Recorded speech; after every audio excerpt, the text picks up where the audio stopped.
So today I've been speaking to Laura Reese, Daniel's been speaking to Laura Davis, we've had Laura Newman talking about her work as a clinical assistant in the practice, and you're Laura Nixon. So is it compulsory to be called Laura in the practice?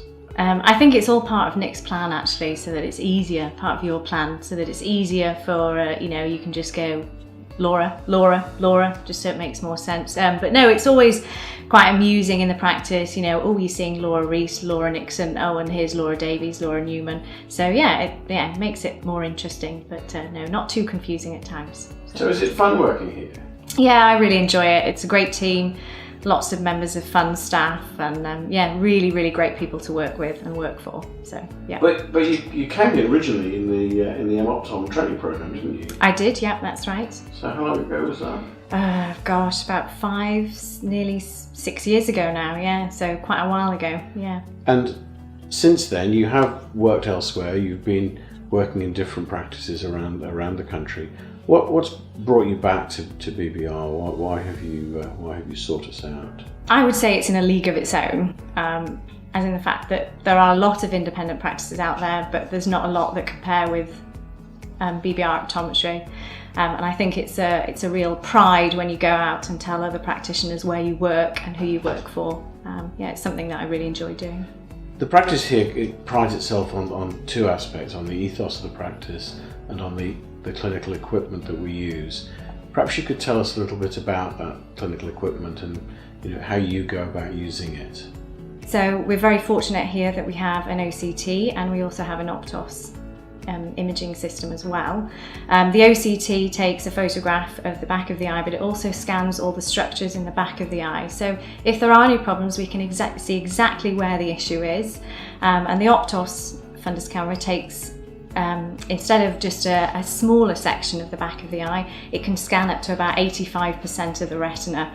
So we're really seeing more than anybody else can see. So it just gives us so much information about the patients.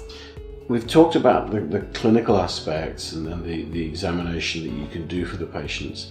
But of course, part of an examination is deriving the correct prescription, working out whether somebody needs an update in their glasses. What happens next?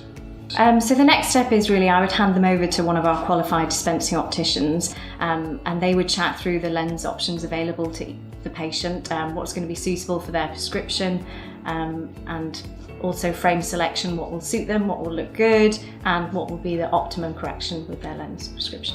And is there a particular advantage of having professionally regulated, professionally qualified dispensing opticians when we're dispensing glasses to the patients that you've seen?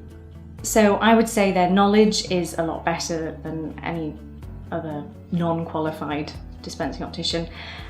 So they know all the information, so they're not having to sort of guess what to do. They know exactly what you need and they can advise you as to what's best. Now, under certain circumstances, you may be seeing somebody where you can't improve their overall level of vision with a replacement spectacle prescription or new contact lenses or whatever. There may be other conditions going on. What would you do? What would you do then? We were so fortunate to have this. So if a patient, such as you've just mentioned, we can't improve them with contact lenses or glasses, we end up having to send them to a low vision assessment. Now, usually that would be done at the hospital. Here we're very lucky that actually we have one of our own members of staff who can actually see those patients, look through things like magnifiers, tinted glasses, different types of telescopes and things like that can aid them. So it's not just contact lenses and glasses, there are other options available. Those aspects are part and parcel of optometry practice, but you're moving into a new era now in therapeutic prescribing. Perhaps you can tell us a little bit about that.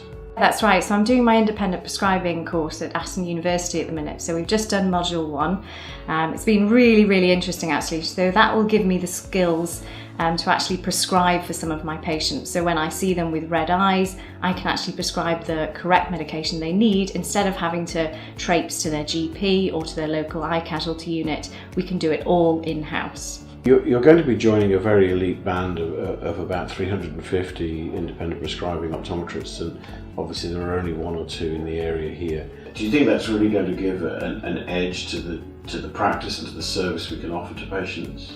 I think it definitely is. Also the fact that I believe that in the future, that's where optometry is going, that actually we'll all become independent prescribers. So I believe that really that's what's needed. So Laura, thanks very much for your time this afternoon. It's been a pleasure to have you come back to the practice, and we're really keen to continue to support your professional development as one of the outstanding clinicians in optometry. Thank you.